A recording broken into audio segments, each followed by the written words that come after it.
Di tanah Bengkulu, ada sebuah gunung yang berdiri gagah namun menyimpan kisah cinta yang begitu menyayat hati. Gunung itu bernama Gunung Kaba. Orang-orang di sekitarnya percaya, kawah cantik yang ada di puncaknya bukan sekadar fenomena alam biasa, melainkan bekas air mata seorang putri gaib yang hatinya hancur karena janji yang diingkari. Cerita ini bermula dari seorang pemuda bernama Malim Bagus. Malim adalah sosok yang disegani di kampungnya. Ia rajin, santun, dan memiliki kebiasaan unik. Saat pemuda lain sibuk mencari hiburan di desa, Malim lebih suka mendaki lereng Gunung Kaba. Di sana, ia mencari ketenangan, menjauh dari hiruk-pikuk dunia, dan menikmati sunyinya hutan. Namun, siapa sangka, kebiasaannya itulah yang membawanya pada takdir yang mengubah hidupnya selamanya. Di salah satu senja yang hening, saat kabut tipis mulai turun menyelimuti pepohonan, Malim Bagus bertemu dengan sosok yang membuatnya terpaku. Bukan manusia biasa, melainkan seorang putri cantik jelita bernama Muning Raib. Ia adalah penghuni alam gaib yang menjaga gunung tersebut. Pertemuan itu begitu ajaib. Malim yang terpesona dengan keanggunan dan tutur kata Muning Raib yang lembut, seketika jatuh hati. Gayung pun bersambut, sang putri ternyata juga menaruh hati pada ketulusan Malim. Mereka pun menjalin kasih di antara dua dunia yang berbeda. Namun, Muning Raib tahu bahwa hubungan ini memiliki risiko besar. Dengan tatapan mata yang dalam, ia memberikan satu syarat mutlak kepada Malim. Malim, jika engkau benar-benar mencintaiku, berjanjilah satu hal. Jangan pernah menikah dengan wanita dari bangsamu sendiri, wanita manusia. Jika engkau melanggar, maka hubungan kita akan putus dan akan ada kesedihan yang mendalam di antara kita. Tanpa ragu sedikit pun, Malim Bagus menyanggupinya. Di bawah langit yang menjadi saksi, ia bersumpah setia. Ia merasa cintanya pada Muning Raib sudah cukup untuk mengisi hidupnya. Waktu pun berlalu. Di awal-awal, Malim teguh memegang janjinya. Namun, hidup di dunia manusia tidak sesederhana itu. Malim semakin dewasa, dan tekanan dari keluarga serta masyarakat mulai datang bertubi-tubi.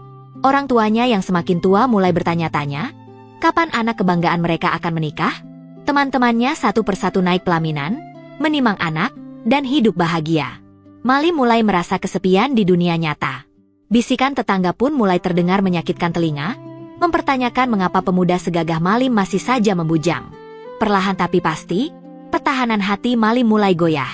Rasa baktinya kepada orang tua dan keinginan untuk hidup normal seperti orang lain mengalahkan janji gaibnya di puncak gunung. Akhirnya, dengan berat hati, Malim menerima perjodohan dengan seorang gadis desa yang cantik dan syolehah. Ia mencoba meyakinkan dirinya sendiri bahwa Muning Raib mungkin akan mengerti, atau bahkan tidak akan tahu. Hari pernikahan yang dinanti-nanti pun tiba. Pesta besar digelar. Suara musik dol, alat musik tabu khas Bengkulu, berdentu meriah, mengiringi kegembiraan warga desa. Janur kuning melengkung indah, tamu-tamu datang membawa doa restu. Malim Bagus duduk di pelaminan, mengenakan pakaian pengantin yang gagah. Di wajahnya terukir senyum, namun jauh di lubuk hatinya, ada rasa cemas yang tak bisa ia jelaskan. Benar saja, alam tidak bisa dibohongi. Tepat ketika puncak acara sedang berlangsung, suasana yang tadinya cerah dan penuh tawa mendadak berubah mencekam. Langit di atas desa yang mengarah ke Gunung Kaba tiba-tiba menjadi gelap gulita. Awan hitam tebal bergulung-gulung turun dengan cepat, seolah membawa pesan kemarahan. Angin kencang berhembus, bukan angin sejuk, melainkan angin panas yang membuat bulu kuduk merinding. Para tamu undangan mulai panik. Mereka melihat ke arah gunung. Terdengar suara gemuruh yang bukan seperti letusan gunung api, melainkan seperti suara tangisan yang memilukan dari kejauhan. Di alamnya sana, Muning Raib menangis hebat. Hatinya hancur berkeping-keping melihat kekasih yang ia percayai sedang bersanding dengan wanita lain. Janji suci telah dilanggar. Rasa sakit hati Muning Raib begitu dalam hingga mempengaruhi alam sekitarnya. Konon, karena tak sanggup menahan pedih, Muning Raib memutuskan untuk menghilang dan menutup pintu hatinya untuk selamanya. Sebelum ia pergi, air matanya yang panas menetes jatuh ke tanah. Saking panasnya rasa sedih itu, tanah tempat ia berdiri meleleh dan membentuk sebuah kawah besar. Kawah itu kini dikenal sebagai Kawah Belerang di Gunung Kaba. Airnya yang panas, uapnya yang terus mengepul, dan baunya yang menyengat, dipercaya sebagai wujud abadi dari air mata dan amarah Muning Raib yang tak kunjung padam. Malim Bagus hanya bisa terpaku dalam penyesalan yang terlambat.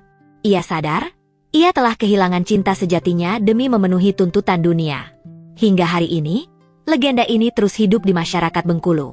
Jika kalian berkunjung ke Gunung Kaba dan mendengar suara gemuruh halus atau desau angin yang terdengar pilu, banyak yang percaya itu adalah suara Muning Raib. Kisah ini menjadi pengingat bagi siapa saja bahwa sebuah janji adalah hal yang sakral. Jangan pernah menjanjikan kesetiaan jika hati masih mudah tergoda, karena luka akibat pengkhianatan bisa membekas selamanya, bahkan alam pun turut menjadi saksinya.